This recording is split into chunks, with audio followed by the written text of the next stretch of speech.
तो आप सभी विद्यार्थियों का स्वागत है इस चैनल में। दोस्तों मेरा नाम है मोहन कुमार, आप देख रहे हैं Mohan sir YouTube channel.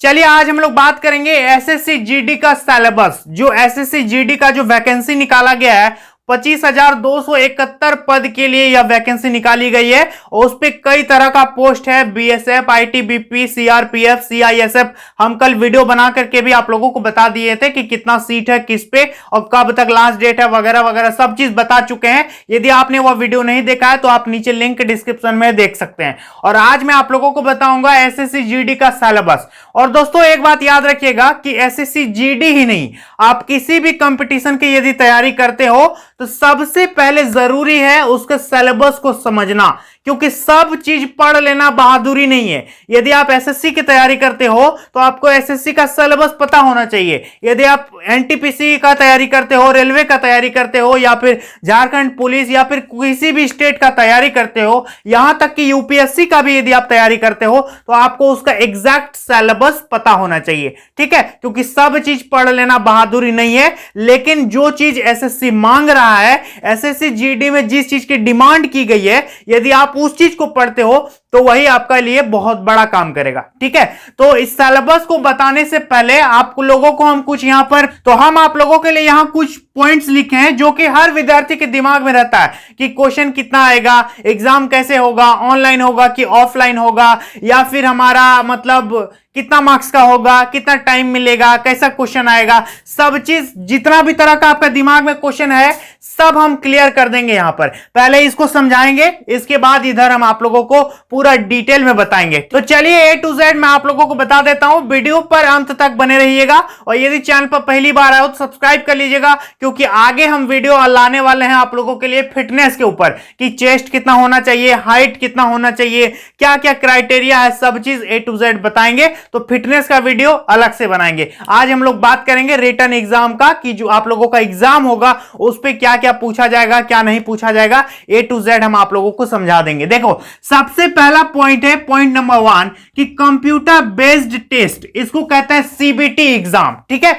CBT मतलब कंप्यूटर बेस्ड टेस्ट। आपका ओएमआर पर एग्जाम नहीं होगा, यानी पेन और पेपर का यूज नहीं करना है। जो गोल गोल करते थे वैसा एग्जाम नहीं होने वाला है। आपका एग्जाम होगा कंप्यूटर पर, ठीक है। कंप्यूटर पर क्वेश्चन आएगा। कंप्यूटर पर जो जो विद्यार्थी एग्जाम दिया होगा उसको पता है, लेकिन जो पहली बार दे रहे हो तो थोड़ा सा प्रॉब्लम होगा, लेकिन धीरे धीरे आपको आदत हो जाएगा। तो एग्जाम जो आपका सीबीटी बेस्ड होगा, ठीक है, कंप्यूटर बेस्ड टेस्ट लिया जाएगा, उस पे क्वेश्चन आएगा, क्लिक करना होगा, सेव नेक्स्ट करना होगा। इस तरह से मतलब इतना जान लो कि आपका एग्जाम जो है ऑनलाइन होगा। वहां पर जो एक तरफ में टाइमर रहेगा कि जैसे जैसे टाइम आपका खत्म होगा वैसे वैसे क्वेश्चंस आगे आता रहेगा, आपको सेव करके चलते बनना है, ठीक है।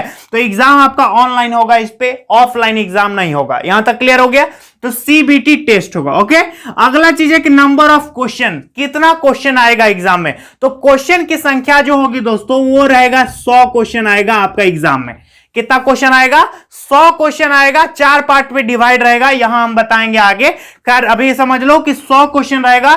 नंबर ऑफ क्वेश्चन कितना रहेगा? 100, मतलब 100 मार्क्स। प्रत्येक क्वेश्चन 1 नंबर का होगा और 100 क्वेश्चन 100 मार्क्स हो गया। क्लियर है? तो कितना मार्क्स का एग्जाम होगा? 100 मार्क्स का 100 क्वेश्चन रहेगा। इसके बाद है ड्यूरेशन ऑफ एग्जाम। एग्जाम का ड्यूरेशन कितना होगा, मतलब कितना घंटा का एग्जाम होगा। तो एग्जाम का ड्यूरेशन होगा आपका 90 मिनट। 90 मिनट्स मतलब कितना हो गया? 1.5 घंटा, ठीक है। 1 घंटा में 60 मिनट और फिर 30 मिनट, 1.5 घंटा हो गया। यानी 1.5 घंटा का आपका एग्जाम होगा। 90 मिनट में 100 क्वेश्चन आपको सॉल्व करना होगा कंप्यूटर पर, ठीक है। सीबीटी एग्जाम माउस से क्लिक क्लिक कर करके सेव करना होगा। तो 90 मिनट आपका टाइम रहेगा, 100 क्वेश्चन रहेगा। इसके बाद ये 3 पॉइंट समझ गए। इसके बाद आता है नेगेटिव मार्किंग। जी बिल्कुल, आपका इस पर नेगेटिव मार्किंग भी है। नेगेटिव मार्किंग क्या होता है कि यदि आप क्वेश्चन का सही आंसर देते हैं तब तो ठीक है, लेकिन यदि गलत उत्तर दे देते हो तो उसका भी पनिशमेंट मिलता है। इस पे कैसे पनिशमेंट मिलेगा? यदि आप 4 क्वेश्चन का आंसर गलत दे देते हैं तो आपका 1 नंबर कट जाएगा, ठीक है। 4 क्वेश्चन का यदि गलत जवाब देते हो तो आपका 1 मार्क्स जो है जितना उधर लाए हो सही करके उस पे से 1 नंबर काट लेगा। यानी एक क्वेश्चन पर कितना नेगेटिव मार्किंग हो गया? 0.25। एक क्वेश्चन पर कितना नेगेटिव मार्किंग हो गया, 0.25 का नेगेटिव मार्किंग चलेगा, यानी नेगेटिव मार्किंग होगा। इसलिए जो क्वेश्चन आपको आता होगा उसी को बनाइए, अंदाजे बना दीजिएगा, तो जो सही बनाए हो वो भी आपका घट के कम हो जाएगा, ठीक है, गलत होगा तो ये नेगेटिव मार्किंग भी है। अगला चीज है कि क्वेश्चन का लेवल, कैसा लेवल होगा क्वेश्चन, तो ध्यान देना कि क्वेश्चन का लेवल एकदम आसान होता है, मैट्रिकुलेशन लेवल। नोटिफिकेशन में स्पष्ट लिखा हुआ है कि आपका जो एग्जाम होगा वो मैट्रिकुलेशन लेवल का क्वेश्चन आएगा। मैट्रिक यानी 10th लेवल का आपसे क्वेश्चन पूछा जाएगा, कोई हैवी क्वेश्चन 12th लेवल का, ग्रेजुएशन लेवल का वैसे क्वेश्चंस नहीं पूछे जाएंगे। लेकिन एक चीज याद रखना कि इस एग्जाम में 10th पास विद्यार्थी भी बैठता है, 12th पास भी बैठता है और ग्रेजुएशन पास भी बैठता है, ठीक है, तो तैयारी थोड़ा सा मजबूत करना पड़ेगा। तो क्या हो गया कि क्वेश्चन का लेवल क्या होगा, 10th बेस होगा, 10th का लेवल होगा आपका, बहुत आसान होगा। इसके बाद आता है नॉर्मलाइजेशन, आपका नॉर्मलाइजेशन होगा। नॉर्मलाइजेशन कहने का मतलब, मान लेते हैं आज मेरा एग्जाम है, कल किसी का एग्जाम है, परसों किसी का एग्जाम है। एग्जाम तो एक दिन में संभव नहीं है, तो एग्जाम जो होते रहेगा, तो मान लेते हैं आज मेरा एग्जाम हो गया, कल का पेपर थोड़ा सा टफ हो गया, ठीक है, परसों का पेपर फिर थोड़ा आसान हो गया, आज का पेपर सबसे आसान हो गया। तो इस तरह से क्या होगा, जिसका पेपर टफ आ गया उसको नॉर्मलाइज किया जाएगा, ठीक है, ताकि सब बराबर हो जाए। तो जो आपका ज्यादा मार्क्स आ रहा है तो हो सकता है कुछ मार्क्स घट जाए, और यदि आपका कम मार्क्स आ रहा है तो आपका मार्क्स बढ़ भी सकता है। यदि आपका शिफ्ट जो है वो थोड़ा सा टफ रहा है तो आपका नॉर्मलाइज होके आप जितना मार्क्स लाए हो तो हो सकता है 5-10 नंबर जो आपका बढ़ जाए। तो इसको कहते हैं नॉर्मलाइजेशन करना, ठीक है, तो नॉर्मलाइजेशन आपका होगा। अगला चीज है कि मीडियम ऑफ एग्जाम, हम किस मीडियम में दे सकते हैं। तो देखो ये एग्जाम जो है सिर्फ और सिर्फ 2 मीडियम में होगा, एक हिंदी मीडियम में और दूसरा इंग्लिश मीडियम में। अदर किसी भी लैंग्वेज में यह परीक्षा नहीं ली जाएगी। क्लियर है, हिंदी और इंग्लिश, ओनली हिंदी और इंग्लिश में आपका एग्जाम होगा। अगला चीज है कि एनसीसी, बहुत सारे विद्यार्थी एनसीसी किए हुए हैं, नेशनल कैडेट कोर, तो उनको जो है इंसेंटिव मार्क्स मिलेगा। इंसेंटिव मार्क्स कहने का मतलब देख सकते हैं कि एनसीसी का सी सर्टिफिकेट है तो 5% आपको मिलेगा, ठीक है, इंसेंटिव मतलब टोटल मार्क्स जितना है उसका 5%, मतलब 100 मार्क्स का है तो 5 नंबर आपको, यदि सी सर्टिफिकेट है तो 5 नंबर मिल जाएगा, बी सर्टिफिकेट है तो 3 नंबर मिल जाएगा, और ए सर्टिफिकेट है तो 2 नंबर आपको इंसेंटिव मार्क्स जो है एनसीसी सर्टिफिकेट पर मिलेगा। तो यहां क्लियर हो गया, ये जितना सारा पॉइंट्स है ये सब आप लोगों के लिए जरूरी था तो हम बता दिए, यहां तक क्लियर हो गया। अब बात करें सिलेबस को लेकर के, तो ध्यान दीजिए, देखिए इसका जो सिलेबस है एसएससी जीडी का, ध्यान दीजिए ये 10th लेवल का एग्जाम है, ठीक है। तो देखो इस पे जो है 4 पेपर आपका होगा, मतलब आपका जो एग्जाम होगा 100 मार्क्स का जो एग्जाम होगा ये 4 भाग में होगा, मतलब एक ही दिन एग्जाम होगा और 90 मिनट आपको बैठा दिया जाएगा। ऐसा नहीं कि इस सब्जेक्ट का हुआ फिर उठो, इस सब्जेक्ट का हुआ फिर उठो, वैसा नहीं होगा। 90 मिनट होगा और 100 मार्क्स का क्वेश्चन आएगा, लेकिन 100 मार्क्स में से 25 नंबर आपका आएगा रीजनिंग से। देखो 25 नंबर आपका आएगा रीजनिंग से, 25 नंबर आएगा जीके जीएस से, 25 नंबर आएगा मैथमेटिक्स से और 25 नंबर आएगा हिंदी और इंग्लिश से। यहां तक क्लियर है, यानी 25 क्वेश्चन आपका रीजनिंग का रहेगा, 25 क्वेश्चन सामान्य ज्ञान का रहेगा, 25 क्वेश्चन आपका गणित से रहेगा और 25 क्वेश्चन हिंदी और इंग्लिश मिला करके रहेगा। चलो देखो अब हम यहां पर आप लोगों को डिटेल में बताते हैं कि रीजनिंग में आप लोगों को क्या पढ़ना है नहीं पढ़ना। देखिए तो रीजनिंग हो गया 25 क्वेश्चन 25 नंबर, जितना क्वेश्चन उतना नंबर, क्योंकि एक एक क्वेश्चन के लिए आप लोगों को एक एक मार्क्स मिलेगा, और यदि एक क्वेश्चन गलत करोगे तो आपको 0.25 मार्क्स जो है डिडक्ट कर दिया जाएगा, माइनस कर दिया जाएगा सही वाला में, ठीक है, इसलिए गलत जो है उसको नहीं टिक करना है। तो देखो रीजनिंग की बात करो तो रीजनिंग आपका कितना रहेगा 25 क्वेश्चन, लेकिन अब रीजनिंग में पढ़ना क्या है ध्यान देना। तो अब रीजनिंग में यहां पर पढ़ना क्या है दोस्तों, ध्यान दीजिएगा कि आप कोई भी लुसेंट का बुक खरीदोगे, रीजनिंग का जो भी रीजनिंग बुक है या फिर कोई भी रीजनिंग का बुक खरीदोगे तो रीजनिंग का जो है किसी भी चैप्टर का आपके पास बेसिक नॉलेज होना चाहिए। ऐसा ही नहीं कि एकदम बहुत ज्यादा लंबा चौड़ा हाई फाई क्वेश्चन पूछेगा, वैसा बात नहीं है, एकदम रीजनिंग का बेसिक क्वेश्चन पूछेगा। अब मान लेते हैं कोडिंग डिकोडिंग पूछ दिया, या फिर रिलेशन पूछ दिया, ब्लड रिलेशन पूछ पूछ दिया, ये सारी चीजें जो है एकदम बेसिक से पूछा जाएगा। ठीक है, मतलब आधार, रीजनिंग का जड़ जो है एकदम शुरू में जो विद्यार्थी रीजनिंग सीखता है तो वैसे क्वेश्चन पूछे जाएंगे। एकदम टफ बैंक पीओ जैसा रीजनिंग आप लोगों के लिए नहीं पूछा जाएगा। तो देखो इस पे क्या क्या लिखा है कि analytic aptitude, ability to observe the distinguish pattern, यही सब है, पैटर्न वाला रहेगा। जैसे 4 ठो दे देगा, एक ठो कहेगा कि सही है कि गलत है, कौन मिलता जुलता है, ये सब बनाओ। कोडिंग डिकोडिंग आएगा, ब्लड रिलेशन आएगा, आपके पास पैटर्न वाला आएगा, नंबर सीरीज आपसे पूछा जाएगा। और रीजनिंग का क्लास हम शुरू करेंगे तो रीजनिंग का अलग वीडियो बना देंगे हम,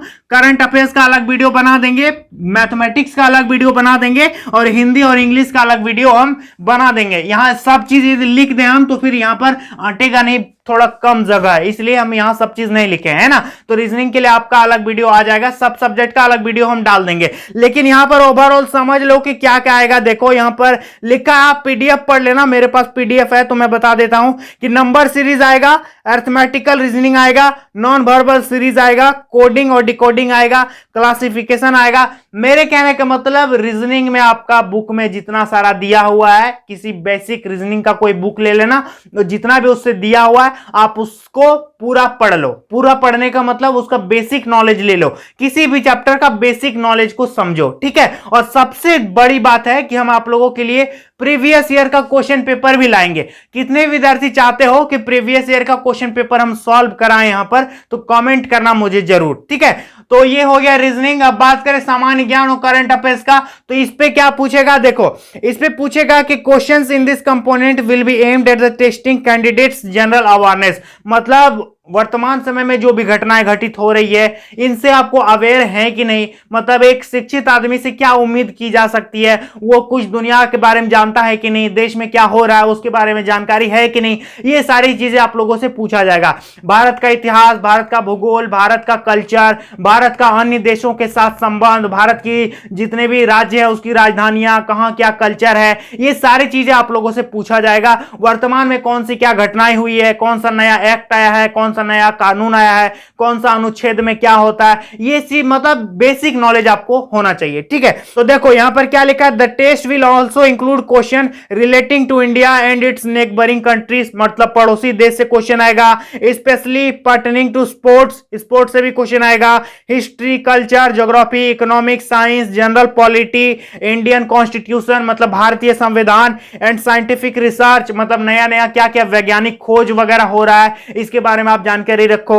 इसके बाद पूछा this questions will be such that they do not require special study of any discipline, मतलब इसके लिए आप लोगों को एकदम विशेषज्ञ नहीं होना पड़ेगा। मतलब एक शिक्षित आदमी से क्या उम्मीद किया जा सकता है कि वो साइंस के बारे में क्या जानता है, मतलब साइंस में क्या क्या रिसर्च हो रहा है, साइंस में अब पूछ देगा कि विद्युत धारा का एसआई मात्रक क्या है, तो ये तो साइंस पढ़ने वाले नॉर्मल इंसान सब जानता होगा, है ना। ऐसा नहीं कि आपको साइंस में पूरा एक्सपर्ट होना पड़ेगा, कोई जरूरी नहीं है। इकोनॉमिक्स में पूरा एक्सपर्ट होना पड़ेगा, कोई जरूरी नहीं है। मतलब एक शिक्षित आदमी से इकोनॉमिक्स से हम क्या उम्मीद कर सकते हैं, एक शिक्षित व्यक्ति से मैथमेटिक्स में क्या उम्मीद कर सकते हैं, ऐसी चीजें आप लोगों से एग्जाम में पूछा जाएगा। तो खैर हम इसका अलग सब्जेक्ट वाइज अलग अलग वीडियो हम बनाएंगे। ठीक है, देखो अगला चीज आता है प्रारंभिक मैथमेटिक्स। प्रारंभिक मैथमेटिक्स मतलब ये हो गया एकदम नॉर्मल सा मैथ। ठीक है, सबसे आसान से आसान मैथमेटिक्स क्वेश्चन आएगा आप लोगों का। प्रारंभिक मैथमेटिक्स मतलब आप लोगों का एकदम सिंपल मैथ पूछा जाएगा, ज्यादा लंबा चौड़ा मैथमेटिक्स पढ़ने का जरूरत नहीं है। कहने के बाद जैसे अलजेब्रा पढ़ लो, क्षेत्रमिति पढ़ लो, या फिर जैसे परसेंटेज पढ़ लो, प्रॉफिट एंड लॉस पढ़ लो, टाइम एंड वर्क पढ़ लो। मतलब आप देखोगे पुराना क्वेश्चन, एक क्वेश्चन बैंक खरीद लेना कि जीडी में कैसा क्वेश्चन पूछा गया, उससे आपको देख के पता चल जाएगा कि क्या क्या आएगा। देखो यहां पर लिखा है एलिमेंट्री मैथमेटिक्स, इस पे number system, computation and whole numbers, decimal fraction मतलब दशमलव, भिन्न, HCF, LCM, fundamental arithmetic operation, percentage, ratio and proportion, अनुपात और समानुपात, एवरेज है मतलब औसत है, इंटरेस्ट साधारण ब्याज, चक्रवृद्धि ब्याज, profit and loss, discount, mensuration हम बता दिए, टाइम एंड डिस्टेंस दिशा और दूरी है ना, ratio and time, time and work etcetera, pipe, टंकी सब पूछ लेगा। मतलब सब चीज पूछ लेगा। किसी भी चैप्टर का आपको बेसिक नॉलेज होना चाहिए। ठीक है, अगला चीज आता है अंग्रेजी और हिंदी। इस पे आपका कॉम्प्रिहेंसिव पूछा जाएगा, हो सकता है एक पैसेज दे दे उसी से क्वेश्चन रहेगा और इस टाइप का क्वेश्चन आसानी से पूछा जाएगा। ज्यादा हार्ड ये हिंदी इंग्लिश आता नहीं है, आप चाहो तो 25 में से 20 आसानी से स्कोर कर सकते हो। ठीक है, और कितना कट ऑफ रहा था पिछले साल ये भी हम आप लोगों का वीडियो बनाएंगे और आंसर की भी दिखाएंगे कि पिछला बार का कैसा रहा था क्वेश्चन, प्रीवियस ईयर का क्वेश्चन पेपर कैसा था। तो आप सभी मुझे एक बार कमेंट कर देना कि कितने विद्यार्थी चाहते हैं कि अलग अलग सब्जेक्ट का हम वीडियो बनाएं। ठीक है, और खैर फिजिकल के बारे में वीडियो तो बनाएंगे ही कि हाइट कितना होना चाहिए, चेस्ट कितना होना चाहिए, सारी चीजें हम आप लोगों को A to Z वीडियो बना करके देंगे। बस आप लोगों को एक काम करना है कि इस वीडियो को सभी जगह शेयर करना है और यदि वीडियो जरा सा भी पसंद आया है तो इस वीडियो को एक लाइक जरूर कीजिएगा और चैनल पर पहली बार आए हो तो सब्सक्राइब कर दीजिएगा। तो चलिए दोस्तों, आज के लिए इतना ही, मिलेंगे नेक्स्ट वीडियो में, तब तक के लिए बहुत बहुत धन्यवाद।